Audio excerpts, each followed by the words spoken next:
what happens if an Everest does a Planet Fitness type model, pay diddly squats for your gym membership, and they come into Toledo because they're so efficient, economies of scale, and they start doing billboards here and saying $29 a month will manage your property? I'm done. So they can easily come into a market like this with 50,000 units already under their belt and efficiency automation. They reduce headcount because of AI, so they can squeeze their margins and completely kill every small company or every small gym. It would be like a race to zero, because these bigger companies are just going to gobble up market share because they're going to charge such a cheap rate that you can't compete with that shit. No matter how customer orientated you are, no matter how boutique, luxurious and exclusive you are, no matter how much customer relationship you put into the phone call, $29 versus my $250 flat fee. I mean, I don't care how much you fall in love with me, Dylan, you're still going to go for the $29 a month rate. You know what I mean?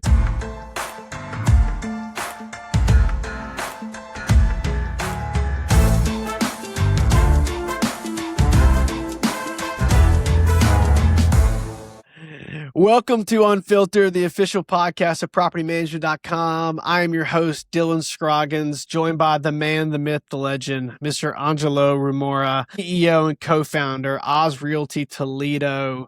Angelo, how are you, man? Mate, I'm bloody great. Thanks for having me. And I just want to tell everyone listening right now, you're welcome, because I'm the best guest you guys have ever had on the show, and they're going to be entertained, and they're going to get a lot of value too, I hope. I love it. Well, you are the best Aussie guest we've ever had.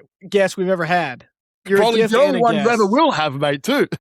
Hey, well, you're one of one. I like it. And we've already talked. I think we talked for like a quick 15-minute call turned into about 45. Yep. For those listening, a little personal note for me. I spent about 2 years in Australia, lived in Brisbane. So if you ever hear, or Brisbane, sorry. If you ever hear me say something, I'm not trying to be that American speaking an Aussie accent, I promise. But I love Australia. It's one of my favorite places in the world. So if you hear me hit you with a good on ya or, sweet ass mate, like good all those things. Yeah. If you hear me say it, I'm not trying to be cool. It just comes naturally out. So man, I'm pumped to talk. So let's just talk about it right off the bat. You're obviously not from Toledo. Walk me through how you got to Toledo from down under. Down under, mate. Okay. So long story short, without going into too much history, I started working as a laborer in construction in Australia at around 18 and a half years old. And, I didn't really like what I was doing. And floors and sheetrock, it was hard yakka, as we say in Australia. Hard yakka, mate. But, I always believed that there was something bigger and better out there for me. And I guess I started thinking, how can I make money work for me instead of me working for it? So one thing leads to another. You read one book, you read another book, you attend a conference, you go to a seminar, you post on a forum, you have certain mentors or other successful people. And then I got into real estate, right? It kind of made sense. Construction, I knew a little bit about, hanging drywall and whatnot. Built a very large portfolio in a very short amount of time in Australia, but quickly came to the realization that it wasn't sustainable because I was bleeding more on the monthly mortgage repayments that I was actually getting in cash flow. So this is around 2011. And as we all know, well, most folks that have been around the block long enough know, this was like rock bottom, once in a lifetime, as cliche as it sounds, opportunity to buy US real estate, right? And it came across my horizon. I was like, dude, this is just incredible. I mean, homes that were selling for, especially here in Ohio, 20, 130, 140, 150, you're picking them up foreclosed for 20, 30, $40,000. So can't make this up, mate. I was like, I got to be a part of this. Packed my bags. Within 6 months, I was in the US. My goal was to come here, buy 20 properties and move back, because Australia is bloody awesome. It's home. I love it. But again, having that entrepreneurial mindset and spirit, one thing leads to another. And before you know it, I'm flipping 50 to 100 houses a year. I'm setting up in-house property management. I'm investing in crypto. I'm investing in oil deals. I'm investing in tech. I've got a 6,500 square foot office, 30 plus full-time employees. And just to be honest with you, burning out. Like I couldn't do it anymore. And yeah, mate, I guess, to kind of cut the story short there, I've been here now for 14 years. I love it. I'm probably more patriotic than a lot of you Americans are. Country, I say, God bless America. It's the best country in the world. You can do here what you can't do anywhere else. You can come here with nothing and create a better life for you and your loved ones. You can put food on your table. I've traveled all over the world, mate. I lived in Hong Kong, China, Bahamas, Hungary, Italy, France, Australia, obviously, my parents are Croatian and now in the US. And I know what, the grass is not greener on the other side, Dylan, nowhere near. So yeah, mate, now my number one focus, because the market has dried up from a flipping standpoint, my number one focus and my team's number one focus for the last, I would say 4 or 5 years has just been property management. 80 to 90% of what we do is property management. I still flip around 20 homes a year, but it's nowhere near to what we did back in the day. And we can talk more about it, but I hated property management for forever. It was just a necessary evil because we were selling a lot of turnkey properties to a lot of investors, and we knew everyone else in town is shit. The number one profit center is nickeling and diming in maintenance. So I couldn't afford to ruin my reputation by making a sale and passing on an investor to a third-party property manager. We had to set that up in-house. And mate, I'm telling you, we made every mistake known to mankind in property management over 10 years. Every mistake. There's one mistake we never made, which is jail time. Compromise the trust account.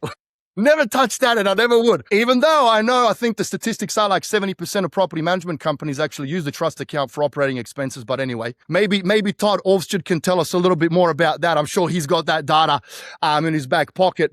That's me. Love it. Love it. That's an episode right there, man. So, hey, Catch me up. All right. So why did you hate property management? Let's start there. Because when you don't know what you're doing, it's just a disaster of a business. I mean, it's not a 7 businesses in one. You know what I mean? Leasing, maintenance coordination, finance, sales, onboarding, client relationships. I mean, it's a nightmare, mate. It's a nightmare trying to piece it all together. And I always like to say it's a very thankless job, right? Tenants are complaining shit's not get fixed quickly enough. Landlords are complaining shit's costing too much to fix. And then you've got third-party unreliable maintenance personnel that never get the job done the way they need to. And you're stuck in the middle. Until you actually, we invest over $250,000 in our tech stack now. Until you actually get your systems and processes going, the right people, the automations, I mean, it's a nightmare. Even to this day, I would say it's a tough business. It's a tough industry. But, there's light at the end of the tunnel. Cliche, but once you get to around 400 units, you get economies of scale, you start to see how recession-proof the business is, how predictable it is, how you can budget for the future. I mean, I right now, mate, I would not want to be in any other business other than property management. I love it. I honestly, I don't know if I want to do it forever, but I really love it. And I remember talking to Matthew Whittaker long time ago, many moons ago, GK Houses, right? And they were managing around 400 units at the time. And I had a meeting with him and his missus. He's a top bloke, really, really cool guy. I hope to see him again one day. And he remembered me flipping a lot of houses. And I was like, dude, why do you love this shit? Why do you like property management? I hate it. And he was telling me back then, because it's recession-proof, it's predictable, you can budget. Because if you think about it, Dylan, if I stop selling houses to like a realtor sells themselves, people by people, not the product, right? So if you stop doing the work as a realtor, you stop making money. But you can set up Oz Realty or a property management company like I have, where I took a sabbatical and I was 3 years in Europe, and this still kept operating. There's not many businesses that you can literally replace yourself as the owner where it still continues doing what it's doing. Maybe not growing, but at least, being stabilized per se. Yeah. And the enterprise value of it, where if you did want to leave and you're just tired of it and 5-10 years down the road, it does have that enterprise value of someone to purchase at a pretty healthy multiple, which was one of the most popular topics at Broker Owner 3-4 weeks ago was AI and acquisitions. Top 2 by a mile. Question for you, mate. Teach me, because I feel like I don't know how much of the property management nerds would appreciate me being the way I am. So I'm kind of, as I told you before we started, I'm staying a little bit away from the conferences. I think I'd ruffle too many feathers there. So teach me, are the multiples going up? Because I wasn't too happy with what the multiples were over the last couple of years. Well, I mean, yeah, kind of the classic answer, it depends. But from what I was hearing from people, it's still kind of, I would say 6 to 8, maybe more, depending on the portfolio and the door count, et cetera. Once again, not financial advice and, just, kind of a quick ballpark. But it seemed, I would say that it's not too high and too frothy, but it's also respectable enough. That's probably the best way to put it. But that's off net. What about off of revenue? Still 1.2, 1.3 on a good day? I got no clue. All right. I know Peter Lohman has a lot of those stats, and I read his stuff like the Bible, mate. So Peter, if you're listening, hit me up, mate. I'm just next door to you. I'm in Toledo. Yeah. You're in Columbus. Ohio brothers. Well, catch me up too. So right now, I know you mentioned, well, one thing, I didn't ask you just kind of the baseball stats. So tell me, like, what's your door count? How big's your team? How long you been in business? Give it a quick snapshot there. So 14 years in business, just under 400 units. We've consolidated a lot. Just because we had a lot of paper units, we went down quite a bit, and I think we've stabilized now. So hopefully we're going to reduce the churn and actually start growing a little bit. We have 5 full-time employees and 4 remote workers. Nice. And nice. we've been doing this since 2014, April of 2014. So not a spring chicken, mate. My lease is as thick as an encyclopedia. If a tenant farts and I hear it, we can evict. So this is a true story. The first time I called you, just to kind of prep for the pod and everything, introduce myself, you were literally just got finished getting an Oz Realty tattoo. Yeah, there you go. Right there. There it is, right there. Wait, I need to for those on Spotify. I got to describe that real quick. So just so you know, anybody listening, Angelo has Oz, so like your logo, just like right there on your neck. It looks really good, mate. Well, that's nothing. Look what Sean has. I don't know if the audience can see. Okay, that's amazing. And then is that on his leg? On his arm, and this is what Tika has. So you got 2 employees. They got the Oz Realty tattoo. I can't. That's a first. No, it's great though, but I can't fire them now. The employees? Yeah. And mate, no. See, I've unfortunately, I can put my hand up and say, I wasn't a good leader for a very long time. I was too aggressive, too in your face. I expected everyone to work to my insanity, right? And then, unfortunately, I probably burnt a lot of good people, but also I would say a lot of bad people, man. I stopped counting at $2 million in losses to contractors, former employees, and shit like that from a flipping and property management standpoint. But I love my staff. I know AI's taken over. I keep telling them, as long as you can have that human component and human element, whoever has that human component and human element long term, I think is going to win in the game of property management. I mean, I don't want to downsize. I never want to let them go. I mean, these people that we have in the office right now, they make Oz Realty what it is, and I don't even have to be here, mate. So I admire them. I appreciate them. Any opportunity we can, we bump everyone's pay. We've got 401k benefits. We've got 401k. We've got health benefits. I want to buy everyone a little company car, and yeah, I love my staff, mate, and obviously I think you can see that they love the company too. I mean, who in their right mind would get a bloody Oz Realty tattoo? I was joking when I said that they already scheduled it, so then I had to get something on myself because I would have felt like an asshole if I didn't, and I couldn't believe they actually scheduled to go and do it, and I love them more than I can say in words for it, mate. So love it. Well, I know we talked a little bit on the side too about how you've been like in a really heads down mode. You used to do a lot of podcasts, you do a lot of conferences, and there's a season for that, right? But it seems like you're very heads down right now, very focused. Obviously, running a really strong team, a small team, but a strong team, right? And I think that's a whole topic right there. But walk us through, like, what's got you head down right now, right? Like, what led to that decision to be in a focused season, and then what are you focused on? Yeah, mate. So great question. So my priority right now, and again, I put my hand up, and it's something that I should have done a long time ago, but I've never done it. See, everyone here is pretty tenured and everyone is pretty cross-trained and everyone performs at a very high level, but we don't have actual processes and SOPs mapped out the way I would want to map them out. So I was talking to Benji with Black Sheep Global. We just signed up with them to actually have everything processed out. And the only reason for that is not because I think someone's going to leave. It's because unless you have the data, unless you have the step-by-step process, how can you incorporate AI into doing a lot of the work for you, right? So you got to put the horse in front of the carriage. So we're doing this with Benji.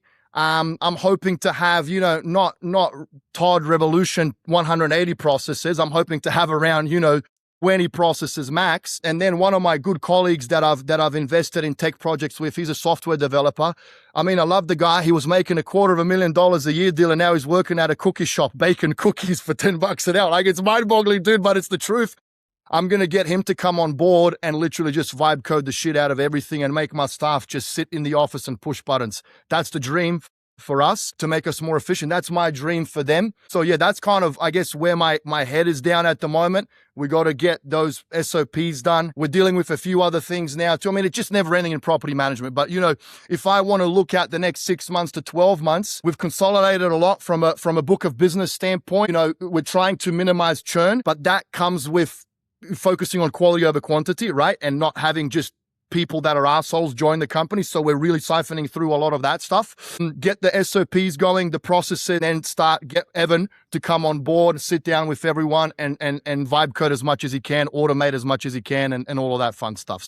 Love that. That's where that's where a lot of my effort I don't call myself a leader or a boss or an owner. I'm Oz Realty's #1 cheerleader, mate. That's my title. Yeah. I'm a cheerleader. Well, I think it's an interesting order of events, right? Because a lot of times people try to just build the process, then bring on the people to follow the process. But you've brought on a lot of great people, high capacity, high energy, like high adoption type people, where now they can help build the process. And I don't think there's any wrong or right way to do that. But then also with the AI component, that's what we're seeing a lot, in PM and other businesses too, that it seems like AI starts with the person at the top, they get a great idea and they kind of like force feed it down. But it seems like with you, with the culture you've created, they're helping build the AI processes needed, right? Not really. I'll tell you why. Because everyone is so busy in their day-to-day, they can't focus on the bigger picture. Oh, interesting. Right? The bird eye view. They're too caught up in the day-to-day stuff. So I really needed to get a consultant on board like Black Sheep Global, right? That's going to schedule those bloody calls twice a week for 3 months and actually work with every individual department to incorporate what they do, how they do it, map it out, get lead simple, automate it. And then once that's done, and by the way, my software developer, Evan, is going to be on every training call and he's going to be taking notes on, the bottlenecks and what everyone thinks is repetitive shit that they shouldn't be doing. And then once the process is done, completed, tweaked, implemented, then Evan comes on board and automates it with agentic AI.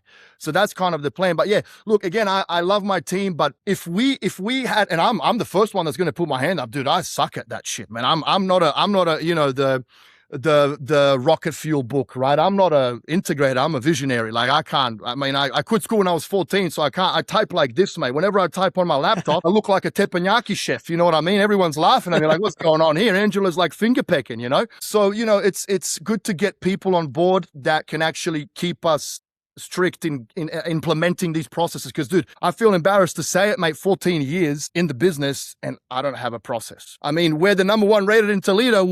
We do a great job with one of the biggest in town. I mean, we got 4.5 stars, which speaks volumes for a property management company, but I don't have a single process. It's all in everyone's head. It works, but it's just not what you want, especially with AI taking over. You need to have that shit mapped out. Now, the data component, we track some incredible KPIs. Like we've got a whole big 55-inch TV that's connected to our laptop. So we track KPIs down to almost not the minute, but to the day. So that's good, I guess, from an agentic AI standpoint. But, step 1, step 2, step 3, step 4, we don't have that. Yeah. So it's never too late, right?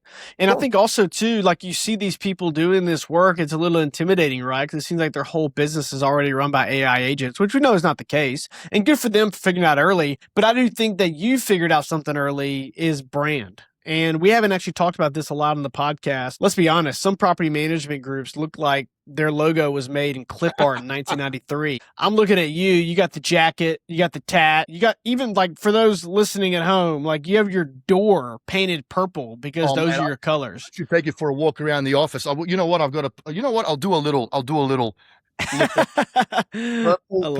purple pajama. Like everything's purple and pink. We just introduced a little hint of pink, but yeah, mate. It's crazy. We've done like probably almost 40 of these episodes and we haven't talked about brand a lot. So obviously you're a high energy guy, like you're a passionate guy. And it seems like you're very intentional about your brand in the Toledo market. Obviously I picked up on the little, the cheeky Oz Realty, right? Like some people might look at that and think Wizard of Oz, but it's really just like kind of an abbreviation for on our website too.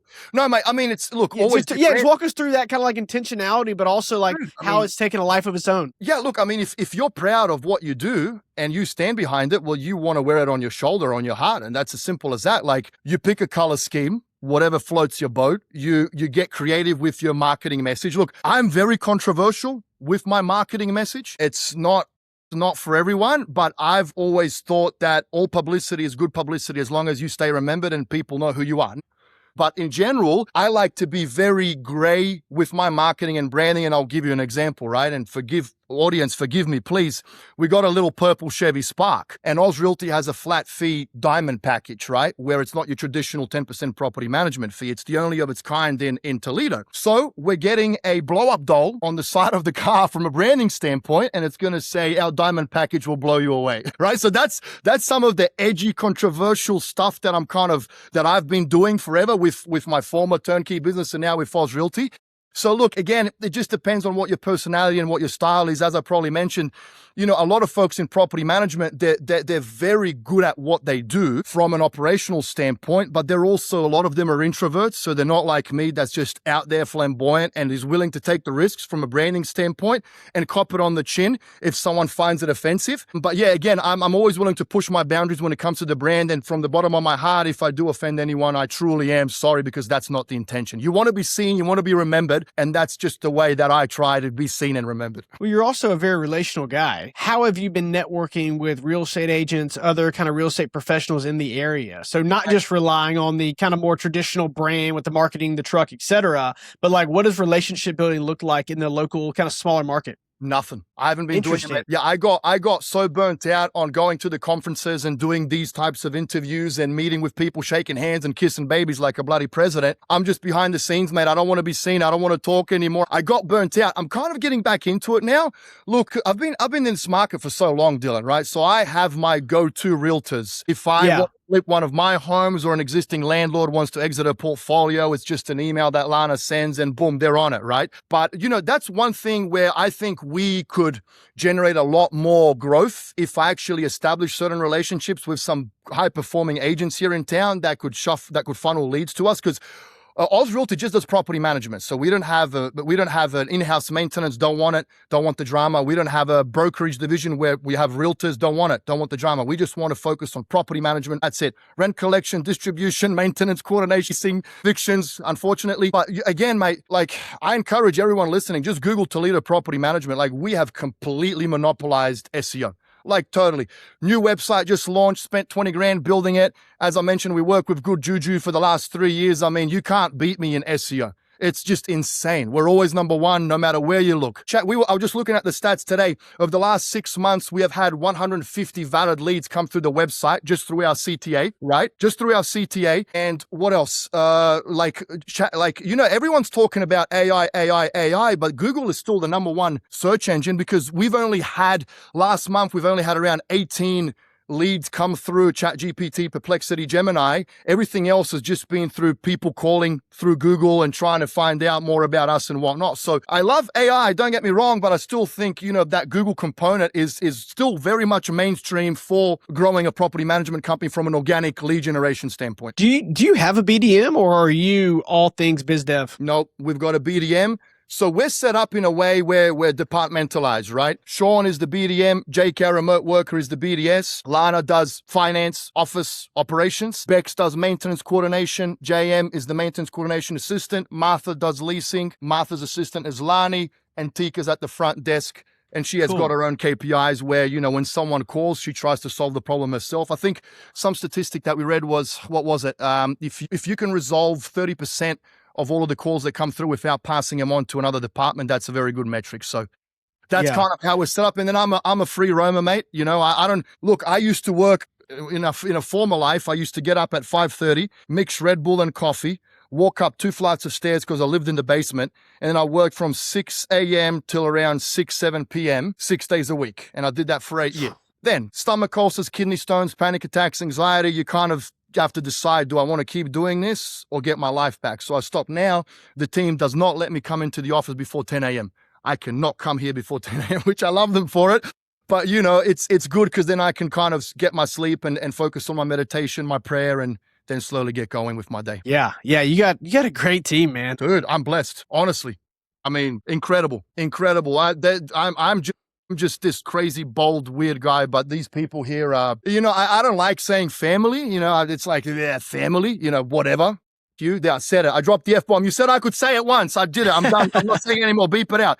No, I'm not a fan of that. Oh, we're like a family. It's corny, but you know, we get along really well. I'll give you an example. I mean, I let everyone smoke in the office. Like, you know, that's fine with me. I'm a I smoke like a chimney, mate. I've got tobacco, cigars, pipe. I mean, I do it all. So as long as it doesn't affect customers coming in, close the doors, we go outside, but everyone's got an ashtray. It's very, very old school, very casual. Dress how you want. You know, we talk a lot of shit in a good way. Never do we compromise our beliefs when it comes to the landlords. Every decision we make is always with their best interests at heart. Same as with the tenants. But, you know, we're very, I would say we're a crazy bunch, but in a good way. Well, let's do this. Let's zoom out a little bit, right? So we've talked a lot about, you know, what you've built and the team you built and the processes, et cetera.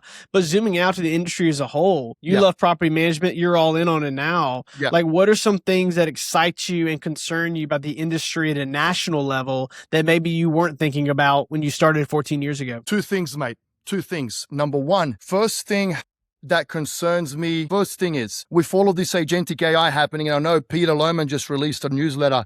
Mate, I'm a stalker, Dylan. I know everything about everyone. Honestly, when I meet these people one day, they're going to be like, dude, you read every single word, every single article. You bet your ass I do, mate. I know more about you than your wife does. No, so one thing which is, I'm not going to say concerning, but, you know, if you think about it, we in property management do not have any competition from a property management standpoint. No one in town is my competitor, in a way. My competitors are people that want to self-manage, because I think 70+% of landlords in America self-manage. So your competition, in a way, is to convert, take that word lightly, I don't like that word, but to try and convince people that you are more professional at property management than they are, the individual landlords that want to self-manage. Now, with AI, I mean, these guys are going to get a lot more efficient. If Todd is vibe coding his own signature signing platform, eventually one landlord will be able to bloody vibe code their whole property management operation, right? So we become obsolete. We become non-existent. You don't need us anymore. You automate everything yourself. You manage your 10, 15, 20 properties yourself, right? Number one. Okay, that's number one. But that's probably maybe less of my concern. Two is this. What happens if an Evernest does a Planet Fitness type model, pay diddly squats for your gym membership, and they come into Toledo because they're so efficient, economies of scale, and they start doing billboards here and saying, $29 a month will manage your property. I'm done. Think about it, right? We haven't had such a consolidation in the property management industry on a nationwide scale where one operator has taken over market share everywhere. It could happen. Because again, they're not going to, like, we all know that, I don't know, 30, 40% of our revenue doesn't come from the 10% management fee. It comes from a lot of other ancillary fees, right? So they can easily come into a market like this with 50,000 units already under their belt and efficiency automation. They reduce headcount because of AI, so they can squeeze their margins and completely kill every small company or every small gym, right? How many private gyms are there? There are, but not so many. So I guess that would kind of be my concern. It would be like a race to zero, because these bigger companies are just going to gobble up market share because they're going to charge such a cheap rate that you can't compete with that shit. No matter how customer orientated you are, no matter how boutique, luxurious and exclusive you are, no matter how much, you know, customer relationship you put into the phone call, $29 versus my $250 flat fee. I mean, I don't care how much you fall in love with me, Dylan, you're still going to go for the $29 a month rate. You know what I mean? Yeah. I've never heard that take. As I said, best guest you've ever had. You're welcome. Yeah, well, I think, like you said, like, that's not so much a concern. There's that blend, right? Because what excites you concerns you, what concerns you excites you. Like, there's opportunity for everybody to automate AI, but yeah, it does come with the risk of other people doing the same thing. Man, I still think that's a while away, even though it's moving at a rapid pace. So nothing's a concern to me. I mean, whatever, man. We're all going to die anyway. Like, so what? You're going to take over market share. I'm going to be out of business, or I'll just keep flipping houses. Or you know what? I was just speaking to Sean today and I was like, mate, we pay $50 for someone to mow a lawn and we have 180 of them every month. And I was like, I'm bored on the weekend. What if I buy a lawnmower and I go do it myself? He's like, well, we'll pay you the same. I'm like, so if I do 20 lawns on a Saturday, I get $1,000. He's like, well, that's what we pay the other guy. I'm like, well, shit, I should start a landscaping business. I mean, that's not, you know what I mean? You can't automate that yet until Elon Musk releases those Optimus robots everywhere and then they start on the lawn. But that's still I think that's longer away than the actual agentic AI is. Yeah, well, there's some days where I'm, on the phone and computer all day and I wish I was mowing lawns. So maybe hire me. I'll come move to Toledo. Done, mate. So let's stay zoomed out a bit. And this has been awesome. Like I said before, like I could probably talk to you for 2 hours, and also reminds me of my Brisbane days. But right now, like, let's take the next 6 months. Just going back to that heads down, and then we'll start to land the plane a bit. But if you could focus on one thing the next 6 months, what would it be? It would be having all of the processes that we need to continue operating the business that we are. I would say that's number one most important thing for us from a bigger picture, larger scale, longevity, long-term standpoint. It's interesting that you mentioned that the building across the road, mine, just went for sale, and it's an electric company, right? 2,500 square foot. So I'm just negotiating to buy that thing, but I don't have any intentions to do anything with it for at least 2 or 3 years. But that's another thing that we have in the, not hindsight, in foresight. Is that the right way to say it, mate? Yeah, foresight. Yeah, I think so. What? Yeah. I think you're right. I think I got that right. Because what we would want to do is not have our own in-house maintenance division, but have our own warehouse where we buy in bulk and then we make a markup on the materials, but we still deliver it cheaper to the customer, right? So that could be another way to squeeze more juice from the operation. Look, mate, I don't want to be an Evanest. I love what Todd talks about. You want to build your business around the lifestyle that you want to have. So I don't want to take over the world. I wanted to before. I don't want to do that now. I want peace. I want serenity. I want these people to be employed for as long as they want to be employed, and for me to make a few bucks. And of course, you always look at 3 things on my whiteboard here. Where is it? I'm like a Russell Crowe in A Beautiful Mind. I've got so much. I've got to show you, mate. Literally, look. A fellow Aussie. Insanity. Look at this. Like, people get lost in here. You know what I mean? But I love it. It all makes sense to me. 3 things: systemize, optimize, monetize. That is always on my mind. Systemize, optimize, monetize. So wherever we can try and generate a little bit of additional revenue, but not compromising our beliefs and screwing the customer, I'm all for it. Love it. All right. So a few golden questions here that we end every podcast with. Yeah. You've had a great run at property management, and love the story of you getting started into it so far. Yeah. You're not done yet. Yeah. How has being in property management changed you as a person? Yeah, man. Good question. I think life changes everyone as a person, not just property management. I think with time, you become more patient. The more you've suffered, the better you become. That's what I truly believe. And I'll tell you right now, mate, a lot of property managers listening that started, 10, 12, 15, 20 years ago, man, I'm sure they suffered a lot for very, very, very long. And I think with time, you just become more patient. Yeah, I mean, you have to in this business. If you haven't gained patience by now, I mean, you're probably popping Xanax 3 times a day just to, stay normal, because it's a very frustrating business, mate. It can be. So I would say property management, has probably made me more patient. Yeah.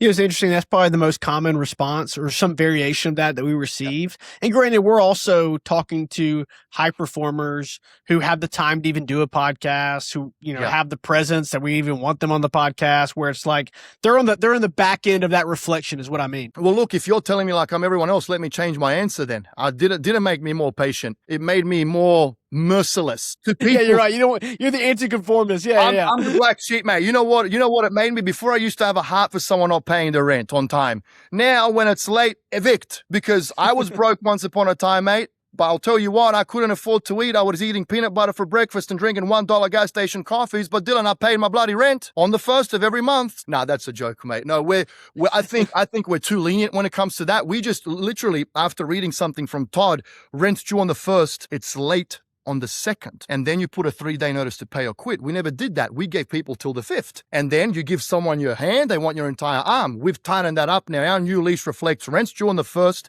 it's late on the 2nd. So we want to train. Unfortunately, you got to tax bad behavior. We want to train the tenants that it's, if the rent's due on the 1st, it's due on the 1st. That's when you got to pay the bloody rent. You can't expect that you can just nonchalantly pay it on the 5th. So we've tightened that up a little bit now too, but we were very merciful for the last 10 plus years, when it comes to that, but it's not good for the landlords. It's not good for us. And, it's not good for anyone in a way. Yeah. It's also a good example of you taking something that you're learning in these newsletters and 100%. Yeah, very familiar with Todd's and implementing in your business. Yeah. I mean, 100%. It's amazing how many things in my business. I mean, even with Peter, we give him a shout out a lot because he's had a big impact on me as a business owner, not just in PM. Obviously, I've done a lot of recruiting for him, but I remember reading his Notion guides from like 5 years ago when I was still working in software and I was starting to build a business, years in advance. So, all right, some rapid fire here. What's a favorite tool or app for your business today? This does not have to be a specific PM tool. I know you mentioned some great ones, but what's your favorite tool or app right now for your business? Tinder.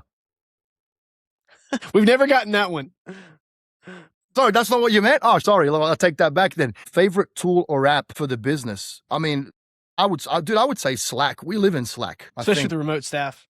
Yeah, I mean, I know it's a boring answer. I'm sorry, everyone, but I mean, we live in Slack. Everything happens through there. What's a book or podcast that every property management leader should check out right now? There's a few books that I constantly read. The Daily Stoic by Ryan Holiday. Oh yeah, Ryan Holiday. Yeah. I read that every single year nonstop. Jesus Calling is another one that I read every single day. I just started reading The Miracle Morning just to check that one out. What's his name? Hal Elrod. Podcasts, don't listen to him. There's a lot of good ones, mate.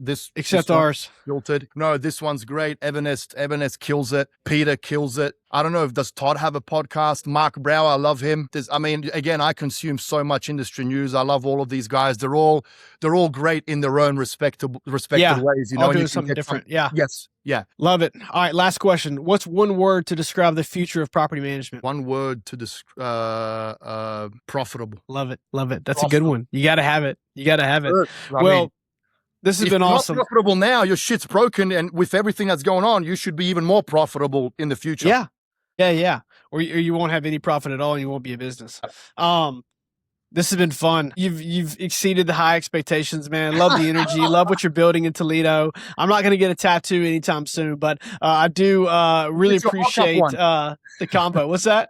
I'll get you a mock-up tattoo. You can wash it off after 5 days. Yeah, exactly. You know what? That's actually a good marketing idea. There you go. You see, at the events. That's a free one right there. You know what I was gonna do? At one of the NARPMs, I was gonna get a booth, and I was going to get a big sign where it says, "Not a vendor, let's talk," and just sit there in a chair. I think that would go gangbusters. Everyone would be like, "What the hell? Who's this bold guy? What the hell does he want?" You know what I mean? You probably learn a ton of stuff, though. Yeah. You might see me do that one day. Love it. Well, good stuff. Well, hey, man, I really appreciate it. Thanks for the time, and look forward to talking more later. Cheers, mate. Thank you, everyone. See ya. Bye.